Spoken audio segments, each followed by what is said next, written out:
সংস্কার প্রস্তাবের আলোচনা যত দীর্ঘ হবে দেশ তত বেশি সংকটে পড়বে মন্তব্য করে বিএনপির ভারপ্রাপ্ত চেয়ারম্যান তারেক রহমান আশঙ্কা প্রকাশ করেছেন।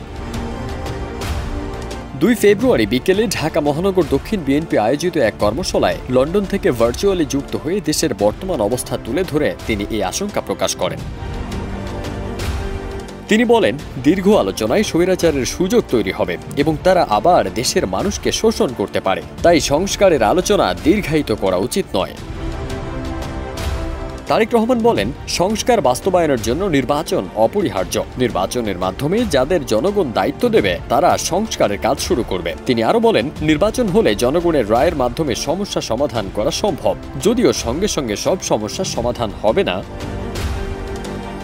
এছাড়া ঢাকা মহানগর দক্ষিণ বিএনপির আয়োজিত কর্মশালায় তিনি বিএনপির নেতাকর্মীদের উদ্দেশ্যে বলেন, বাংলাদেশের মানুষ আমাদেরকে সেই সুযোগ দিলে রাষ্ট্র পরিচালনায় আমরা প্রত্যেকে যে যার অবস্থান থেকে যে সংস্কারের ওয়াদা জনগণের সামনে দিয়েছি তা আমাদের প্রত্যেকের অবস্থান থেকে সেই ওয়াদা সর্বোচ্চ পূরণের চেষ্টা করব।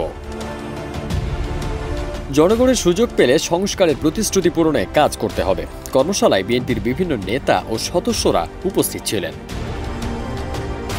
ফারদিন সানি, দেশ রূপান্তর।